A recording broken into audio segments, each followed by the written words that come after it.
book nerds! I'm Aubrey. And I'm Peyton.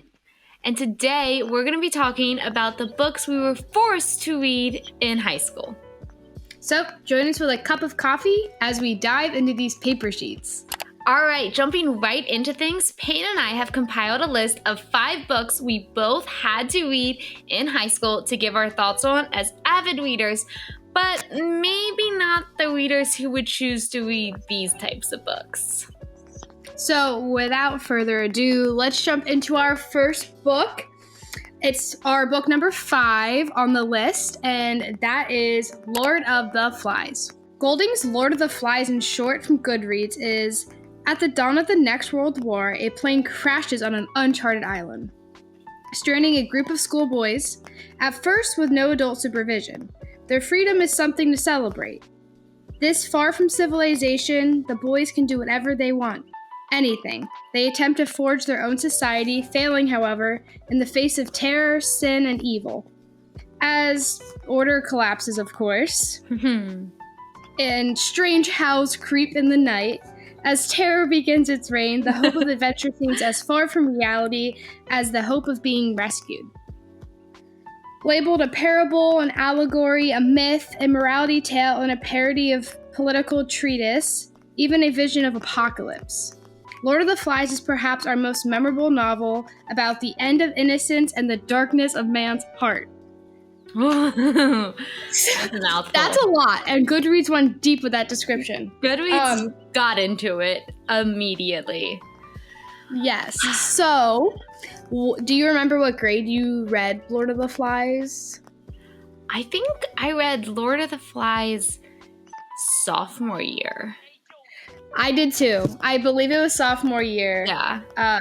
Yes, because I vividly remember juniors coming into the classroom and doing Lord of the Flies doodles on the board, and I didn't understand them. And one of them being a big rock, which if you read the book, you know exactly what that means. I was like, why are they drawing rocks on the board? And I was like, oh, it made sense later. So yeah, it was sophomore year for me. I think Lord of the Flies was one of the more interesting high school reads that we had. The concept of it is really cool. Yeah. And the fact that it has almost fantasy elements in it as they dive deeper into this, and there's weird shit going on. And it's creepy in a way too. Yeah. But it definitely still had that this book was written 50 or whatever years ago. This is older language. This is really purpley prose, thick, heavy, or you're just what is happening? Yeah, and I think this is why it's a good high school read, is because you really need to analyze the text, but also the storyline made it fun to analyze the text, if that makes sense. But I remember reading it and looking up at my teacher what's happening? Golding is going in deep here. This is an old book.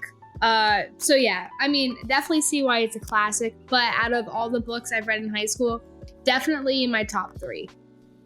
Yeah, out of the books that we were forced to read, this was an okay one. I understand why this one's given. I will say I love that Golding, I don't know the exact quote, but he was basically asked why is it just boys on the island? And he was like, well, I know this type of shit boys would get into. I don't know enough about what would happen if it was all girls. And I think someone wrote a piece as if it was just girls and it was just orderly the whole time and shit didn't hit the fan and go crazy like it did with boys, which is so funny.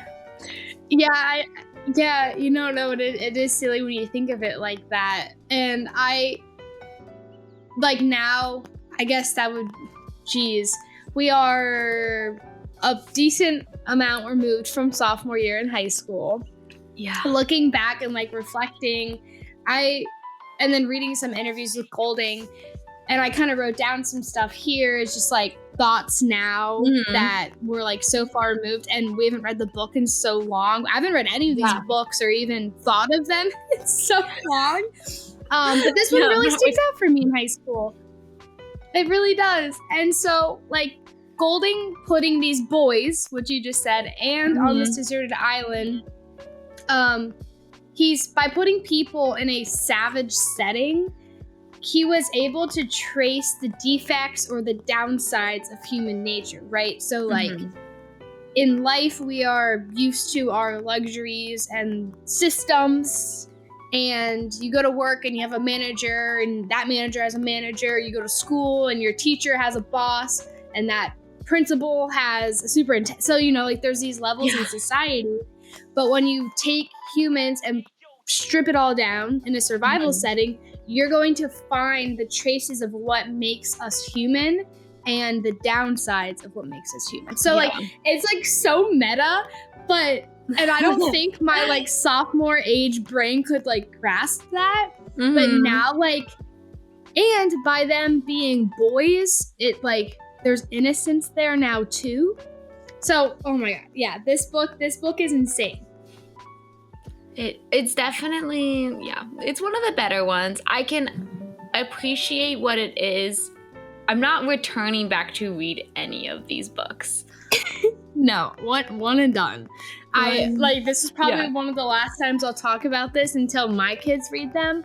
But I would definitely give this book the thumbs up as keep it in the curriculum, keep on reading it in high school. Yeah. I definitely think it's a good one to cover. I enjoyed it. I know all my classmates enjoyed it. We watched the black and white movie after. Oh, yes, there is a movie. It's all in black and white. But yeah, so I would give this one a thumbs up in terms of having to read. Yeah. And me, same.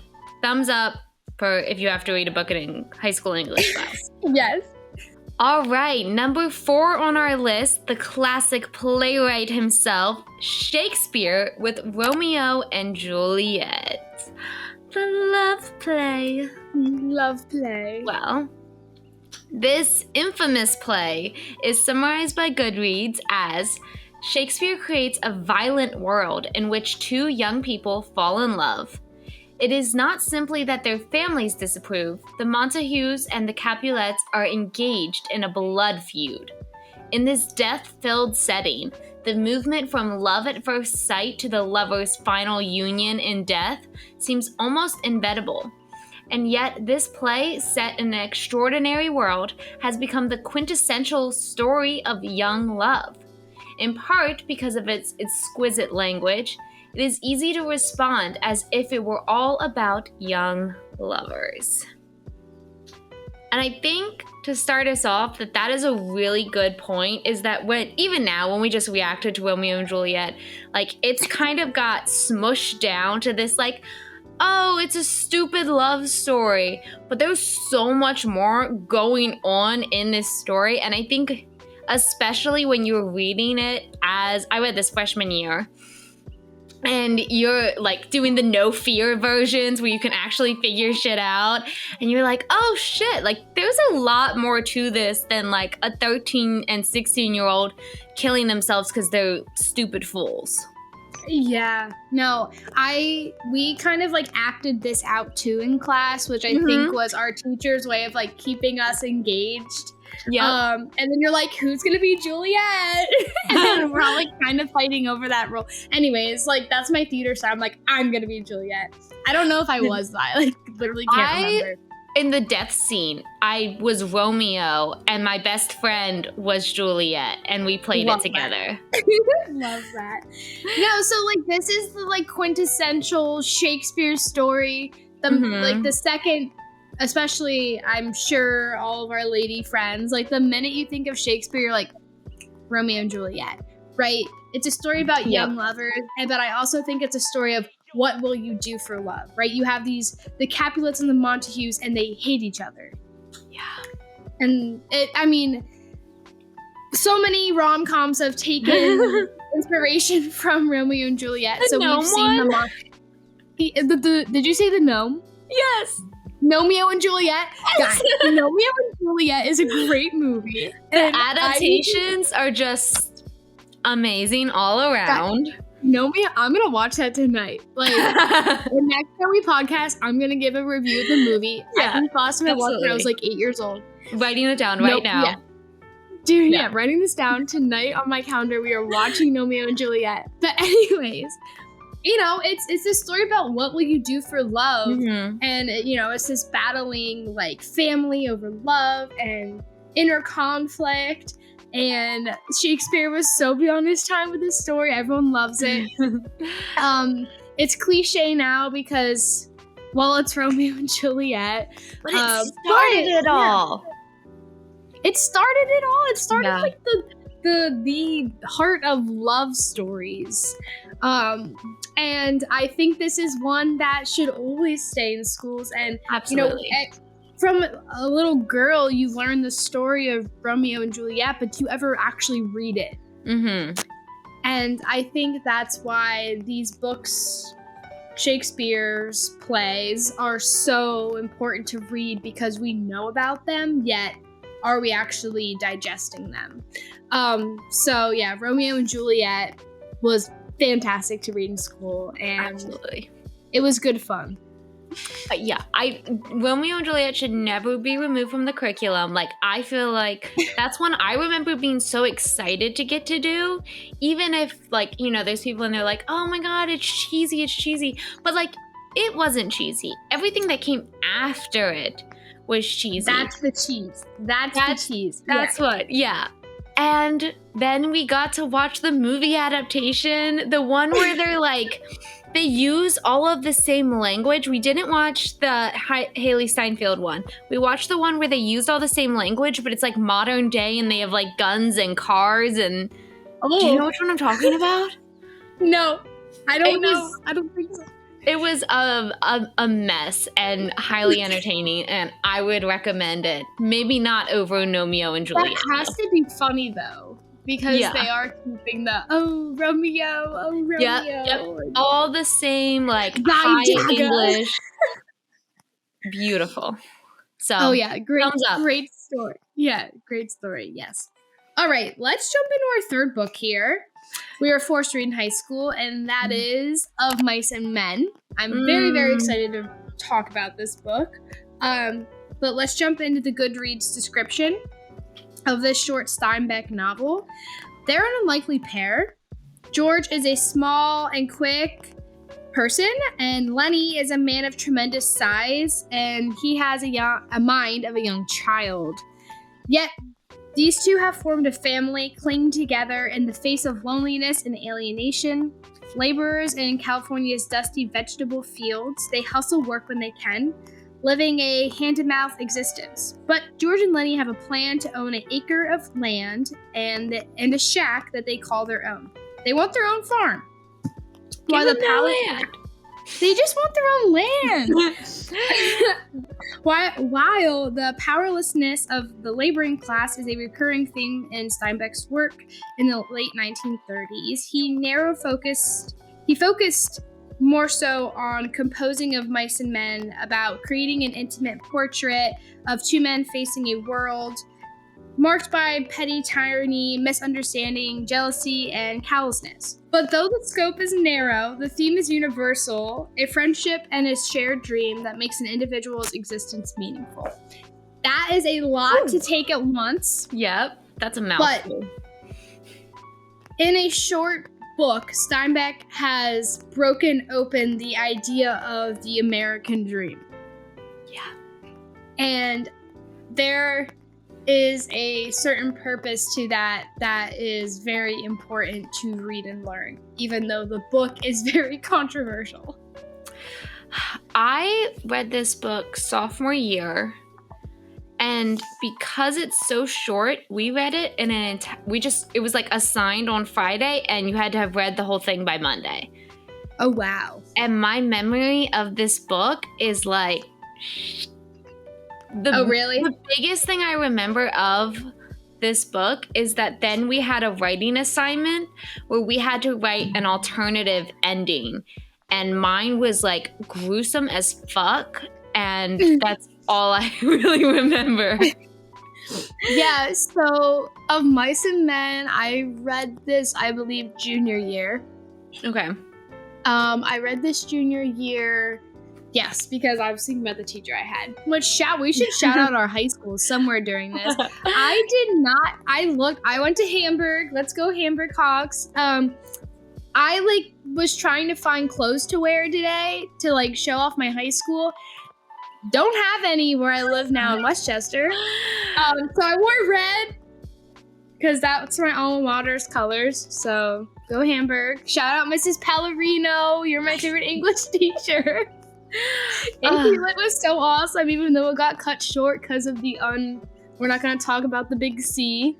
Yep. Mm-hmm. Yeah, that's Peyton and I were 2020 graduates, so we got that experience. I went to Red Lion High School. I don't have much else to say about it. I don't have any merch or school spirit stuff.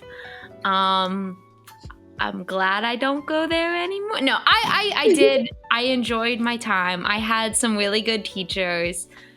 I had some ones that I liked a little bit less. Miss Granger, my freshman year English teacher, she was my best friend. I loved her. I was obsessed with her. Yeah. We just need to shout out we're huge readers now, so it's only right that we shout out our, most favorite lit teachers. Anyway, so off of that tangent, now we're seniors in college, so there, go figure. Yeah. Of Mice and Men, there's elements of chosen family in this. There's elements of, as I said, what it means to dream, the American dream. This is something that, you hear about the Oregon Trail and populating the West, and we could go into AP US history all we want here. But at the end of the day, these are two people that want something as easy as land. And it takes you through a sad story about, their lives, and more so George's outlook on being really a caretaker for Lenny. Yeah.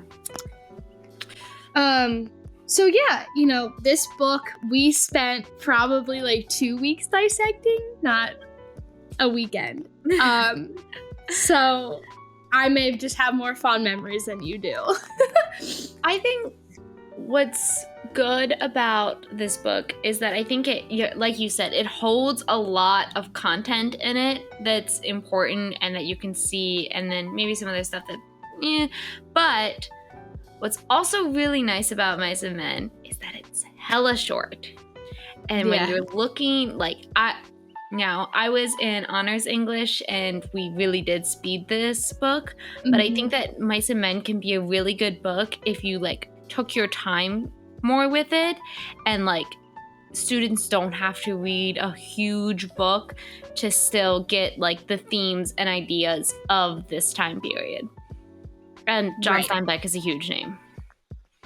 Yeah, right. Literally, he's on my mug somewhere here. This is my classical literature mug. So yeah, I mean, this is a good book. It's a short one. It's a good book. It's one I think that should stay in the curriculum. There are other books I've I promise we are gonna get to a book on this list that I absolutely hate. It's next. But it's the next one. But yeah, I definitely, maybe it's just my teacher that covered this so well. And also we watched the movie too, which helped. Love when you watch the movie. Watching by the way, is like a little treat at the end of having to read these books, because the worst thing about all books you have to read in high school is that they're f***ing old. They're old and they're written with bad language. Old. And this is the shit I like to read. And besides different storytellings, and that this is more about entertainment, and a lot of the books you read in high school are about informing you on stuff. But there's also the fact that this is written in modern language. Yes. Less spark noting. Yes. So many of these books, and I was a goody two shoes. I still am. And it sucks because I have to, like, I did all the assigned readings. I never didn't do the readings, but I still had to spark note it like everyone else, like my peers who just skipped the readings because it didn't make any sense. No, yeah. And I do think that high school, and we can talk more about this, is that it is where the fun of reading goes to die. Yes. And it's those that love the story at the end of the day that come out and want to read. But I'm going to be honest, and I'm sure a lot of people that are listening or watching this can agree, it took me a minute after high school to be like, you know what? I'm going to pick up a book. Yeah. You know, it took me a good 1.5 years, 2 years to be like, yeah, I want to read. And it took me building a community around me that was like, hey, like, you don't have to read classics and you don't need to write 10-page papers on them. You can just read a book for fun. I promise you can just read for fun. There doesn't have to be an essay at the end. So yeah, with that being said. You can read books for fun. You won't read this book for fun, which is the worst upon the list. A book so bad that my high school English teacher, Miss Granger, admitted that she makes it the required summer reading book so she doesn't have to talk about it that much. We spent 2 days on this book and we moved on with our lives because it sucks. And this book is a separate piece. Book I hate it so much. Right. Sorry, but Noel's work. Getting heated. Sorry, what John Noel or whatever your name is. I'm sorry, your book sucks. And I feel like the Goodreads summary I'm about to read, I took out some of the bits where they were like, this is just like a quintessential, amazing classic. And I'm like, you're just saying that. You're lying and you're like trying to gaslight me into liking this book. And so I took that shit out. Here's the bare bones summary. An American classic and great bestseller for over 30 years, A Separate Piece is timeless in its description of adolescence during a period when the entire country was losing its innocence to the Second World War. Set at a boys' boarding school in New England during the early years of World War II, A Separate Piece is a harrowing and luminous parable of the dark side of adolescence. Jean is a lonely, introverted intellectual. Phineas is a handsome, taunting daredevil athlete. What happens between the two friends one summer, like the war itself, banishes the innocence of these boys and their world. This book was horrible. Mm-hmm. I think there's one positive to this book. And I think that is the backdrop, which is World War II, and the effects it had on people. That's it. Narnia does that too. So much better. Like the first chapter of Narnia covers everything you want to get out of this book. Exactly. So this book, I feel, is male-gazy. I think that the storyline is bland. I read this book the summer going into high school, and I read this and The Chocolate War, which is 2 books about men, and it just was horrible. It was not fun. Like, I read Jane Eyre. Jane Eyre is this thick, okay? Loved it, okay? Loved it. I love Jane Eyre, and I will like die on that hill, right? So like once again, big classical book. Yeah. Right. And that's even from the like feminine point of view, whatever. But like this book was so boring, and similar to your teacher, go Miss Granger, is that we spent like 3 days on this book. Mm-hmm. It doesn't deserve more. Yeah. And I believe we watched the movie too. There's a movie. Oh, see, we can't even. I don't, like, we can't talk much about this book because I don't remember a lot of it, because I was literally the first day of freshman year in high school, right? This was like 7+ years ago. Yeah. But I do remember there's that one character who like wanted to join the like Red Cross or Army or something, and then he likes to ski. I don't know his name. And he like perhaps is Phineas, the handsome, taunting daredevil athlete. Yeah, and he like I will spoil. I don't even know if this book ends, but I know this. I don't care. Okay, don't read this book. This book should be pulled from schools. Like this is maybe if you're at a boarding school, like I imagine like an English like high prep boarding school. Fine, read a separate piece. Go for it. But like for public education, Hamburg, like take this out. I hope you already have, because this ruined my expectation of high school and what we were gonna read. This is a horrible book to put in the curriculum. Anyways, I remember this guy dying in like a ski accident, but I don't remember. But I don't remember who it is.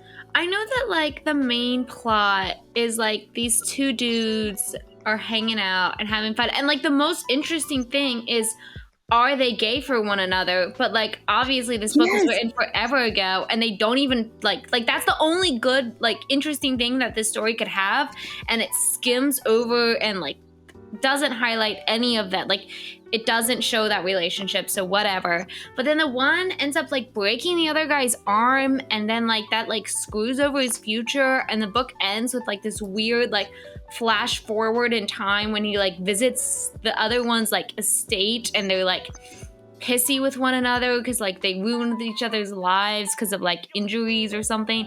It's a bad book. This is a thumbs down. This is a remove from everything. There's better books out there. Find a modern book that features a gay relationship and teach that instead. Good luck.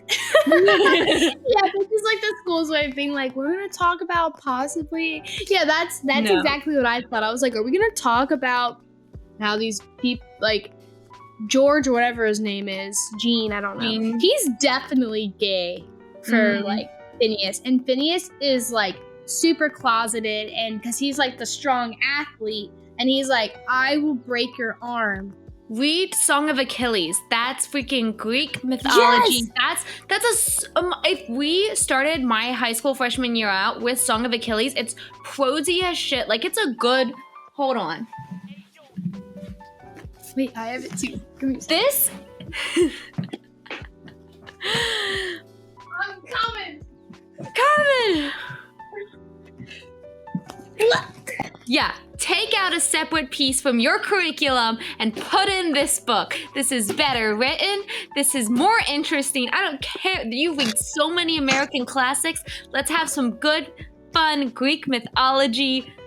Read this. This would be a good book to read. And take out a separate piece. Finally, we are at number 1, which I'm very excited to talk about. And that is the one true American classic, The Great Gatsby by F. Scott Fitzgerald. This book holds a special place in my heart because senior year AP Lit, we had to do an author study, and I picked F. Scott Fitzgerald. One, because I already read The Great Gatsby, so that was like one book. But yeah, like most people kind of already know what this book is about, but let's just jump into the Goodreads definition.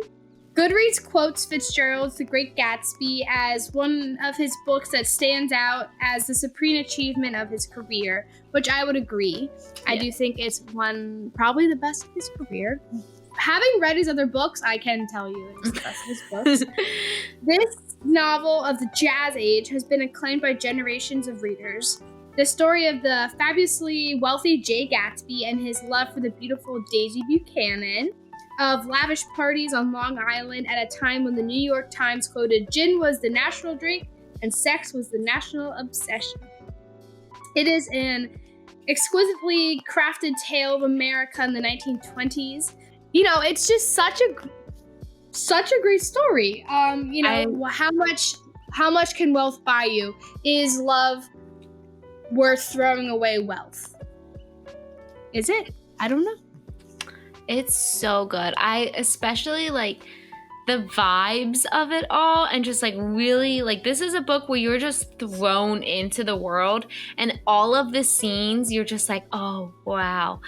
And such a strong use of imagery, and I know everyone mocks like the green light and like seeing that and like the eye and all of that, but there's so much plot wise happening in this book, and I love that it's just a bunch of assholes like interacting partying and how they do that. The fact that like there was murder at the end, it's just so good. This is an amazing book. This is such a good read. I was actually upset because I was in honors English in high school, and the like just plain English class read The Great Gatsby, and we read some like higher like literature that was boring. Yeah. And so when it was time for me to do my author study for AP Lit, I was like, I'm doing The Great Gatsby. Yeah. Yeah. Because I was robbed of this experience. So, yes, this book, as you said, has a lot of imagery in it. You're actually, like, with your sweater today, you're reminding me of Jordan, the, like, golf player. Which, may I add, like, Jordan's, like, kind of my favorite character. And she's not even the main one. But, like, Daisy makes me so mad. Like, I cannot stand, my dog's named Daisy, and I just can't stand you and Jay. Oh, and then we kind of have a narrator, Nick, right? Nick, yes, who's obviously in love with Jay. Let's just start with that. He's in love with Jay. Moving on. He's like spying on him all the time. Yeah, so, you know, Nick is the in-between of Daisy and Jay, and he's the middleman. Yeah. And we kind of see his perspective of the story. Great book. I want to share, it's like one of my favorite quotes ever. And it's what Daisy says in The Great Gatsby, and she says, speaking of her daughter, her future daughter, I hope she'll be a fool. That's the best thing a girl can be in this world, a beautiful little fool. And I'm obsessed with that because it just shows like the time and place and like the idea that like girls don't have agency. They don't have all this stuff going on. And so like the best life that Daisy thinks she could offer to her she one day would be to be beautiful and a fool. So that way she can't understand how horrible the world is around her. And it's so amazing. But it also leads me into my one critique, which is that clearly so much of this book, I know it's speculation, but in my heart, it's the truth.